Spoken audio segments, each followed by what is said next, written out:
Mark, thanks to iHeartRadio and Fox Sport for what you guys do for high school sports and everything else in the state of Alabama. It's a privilege to be here and talk about a new journey in my life. D. Mark mentioned, I've been coaching 26 years in public schools and got a chance to retire and go to a great place and continue working with football and working with young men and try to mold their lives. Lee Scott's is a great place, and I was lucky to have that opportunity. I left a school that was my alma mater. Had 3 years there, and a lot of fond memories, a lot of good people up there, the great kids I left.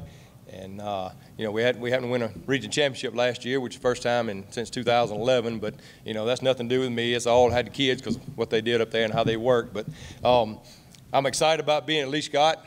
A little bit about, we're kind of behind the 8 ball, of course, and I didn't take the job officially till July the 6th. So went to work and was able to hire some good coaches that love young men, love what they do, got a lot of experience.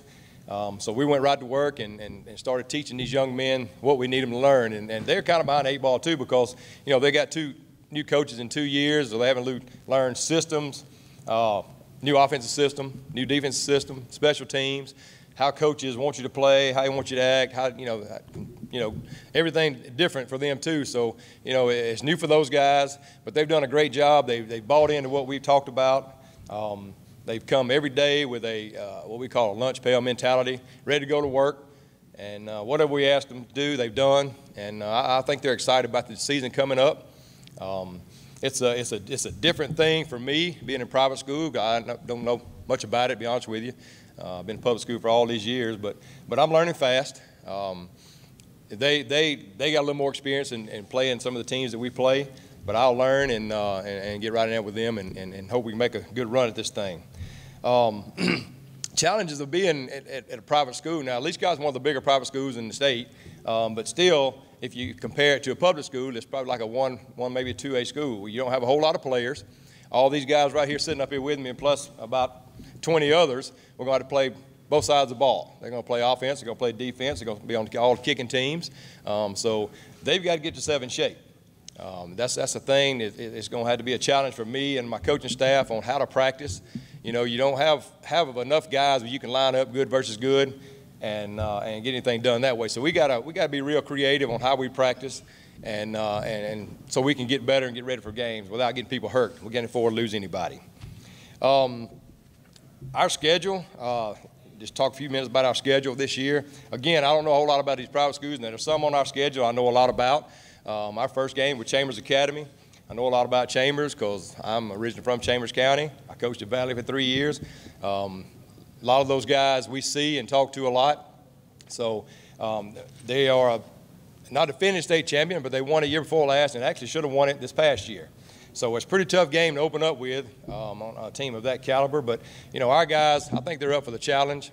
We can't talk about who we play. If we worry more about Lee Scott and take care of ourselves and we do the things we're supposed to do, the wins and losses take care of themselves.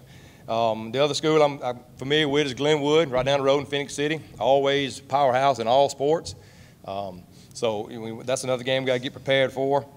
Again, I don't know a whole lot about the private schools, but I tend on learning, and that's our job to get ready for each week, and we're going to do that. So with these kids right here, I'll introduce our players first, and I'll talk a little bit about the coaching staff I was able to hire. Dr. Stan Cox and Miss Donald Lloyd allowed me to hire some coaches, some great guys, and I'll talk about them in a minute. But first off, I got to my left is senior H-back, Y. We call him a bunch of different things. Going to play a little linebacker, defensive line is Ford Fuller. Probably been playing a little quarterback at some point. On the far end down here, number 3 is our senior running back, linebacker, John Allers. And then our junior quarterback sitting right here beside me, and going to play a little bit of safety, probably not a whole lot if I got anything to do with it because you got to keep your quarterback healthy, is Tate Mckelvey. These 3 young men are some of the finest guys you ever want to meet. I could have brought half my team up here and said the same thing about them. They're great kids. They work hard. They do everything you ask them to do, and these 3 are standouts. They're leaders. whatever they say most of the time out there on the practice field goes, and once they understand that and they start doing things the right way, the guys are going to follow them. But I'm excited about working with these young men. I'm excited about to see what their season turns out. The coaching staff I was able to hire this year, when I went in, Coach Robert Johnson had 3 coaches last year on the varsity. It was himself, his son, and Coach William Johnson. That was the guys on the varsity. Dr. Cox allowed me to hire some guys, and the first guy I went out and got was named Rick Wade. Coach Wade is a longtime coach. He's got over 30 years experience. He's been all over the state. He's been a head coach. He's been assistant to being a coordinator. Just a great hire. Coach Wade is a guy that just loves the sport. He loves kids, and he loves working with these young men. So he's going to be a great asset out there at Lee Scott. Defensive coordinator is Coach Carson Greer. Coach Greer, too, has close to 30 years of experience. He's retired, and he is teaching in Troup County Elementary School, but he's going to work with us and be our DC. Again, man, he is a Christian guy. If you ask these guys, he sends them stuff every day on GroupMe, Bible studies and testimonials and all kind of stuff every day for them to work on. So he's going to be a big asset also. A guy named Scott Casey. Scott Casey is a longtime volunteer at Lee Scott. So I'm going to keep him because he is a great man. He's going to help coach our running backs and work on the defensive line. Jacob Osment. Jacob is a teacher there. I don't know how long he's been there. A young guy, has never coached football. So we got him out of the classroom. He's going to help us. He's going to coach the wide receivers and work with the DBs. Coach William Johnson, which is also our AD, he's going to be our head JV coach. He is also, like I said, he's AD. He's a head basketball coach. He coaches JV basketball. He's got a family. So he and I talked, and we're going to let him do the JV just for time. I want him on the varsity with us, of course, because he's got a lot of experience. But he's going to be our head JV coach. And we got some young guys that's going to come and help us as volunteers, some students. And one of them is named Eli Culpepper. Eli is a Valley guy. He's going to be Southern Union. And he was a quarterback at Batter for me, so he's going to come help us out with the JV. And Slade Ponder, which works with J. Smith Lanier, he's also going to help us out. And we're going to get a couple of other guys. You can't ever have too many bodies on a football field when you're trying to coach and teach kids fundamentals of the sport. So that's the coaching staff, and we may add a few more guys here and there. Again, I'm excited about being at Lee Scott. Just another chapter in my life. Change over and see what's going to happen here, and I'm excited about working with these young men and representing Lee Scott and the city of Auburn. So if there's any questions, I'll take those now.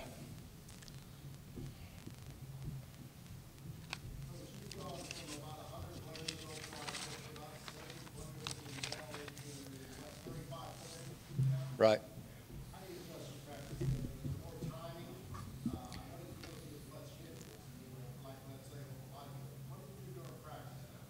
Well, we haven't got there yet. Now, right now we're just working out, and of course we're abiding by all the rules and protocols with all the face mask and that kind of thing, and we're doing a lot of running and pass routes and that kind of thing. But once season starts and we put on pads, we'll have to do a lot of half lines. Like I said, you can't put good versus good. And we was able to do that at Valley the last 3 years, and of course you can do it at Opelika because you got a lot of kids.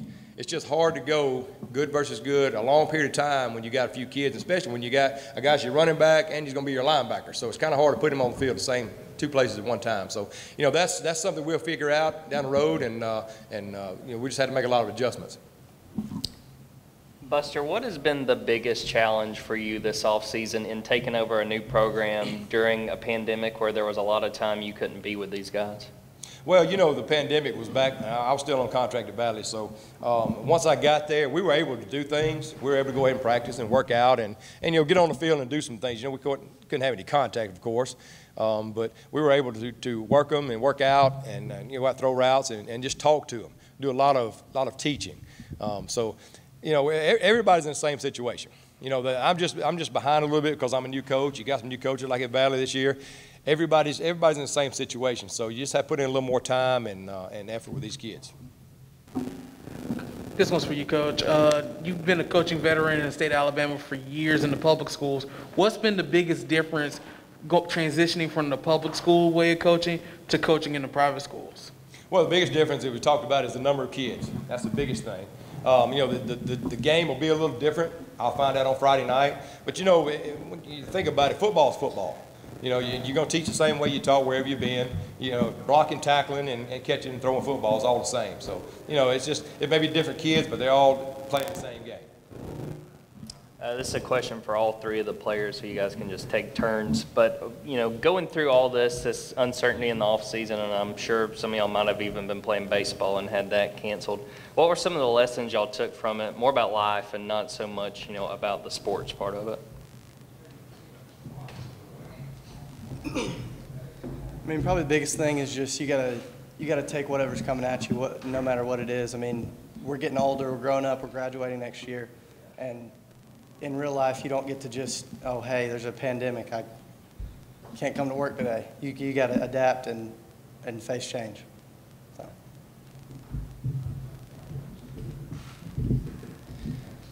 Yeah, just like Ford said, you just got to keep pushing through, just keep working hard. You just got to trust your elements. You got to work hard out in the field, you know, just do your best you can.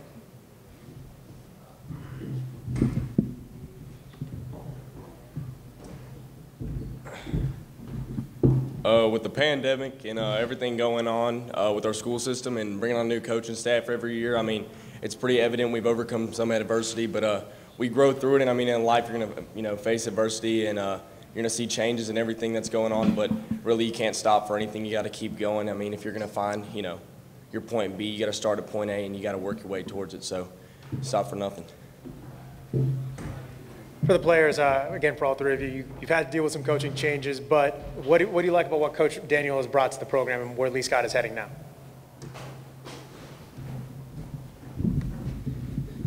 I love it. I mean, he comes out ready to work every day. I just love the hard work we're putting in. Conditioning, you better give it all you got or else you'll run more. Every single sprint, you know.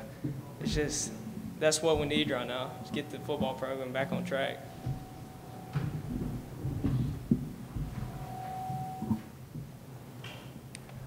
Question, if you're going to answer, you can go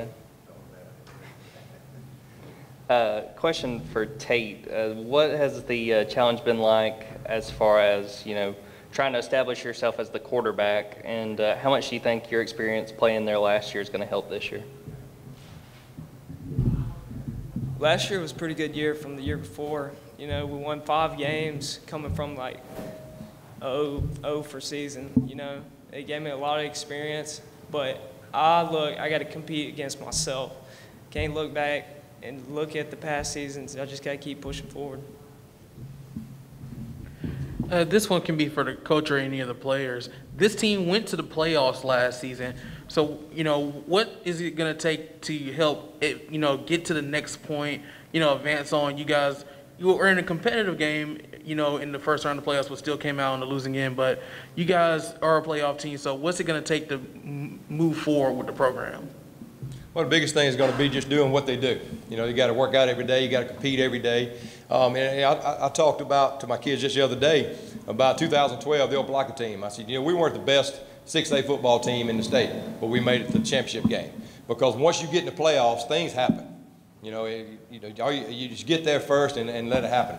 You know, you got to have the breaks. You got to play good at the right time. So it's kind of what it's going to be here. We're just going to worry about getting there first. You know, and if we work every day and we do the right things the right way, we'll get there. And then once we get in the playoffs, we'll let things happen.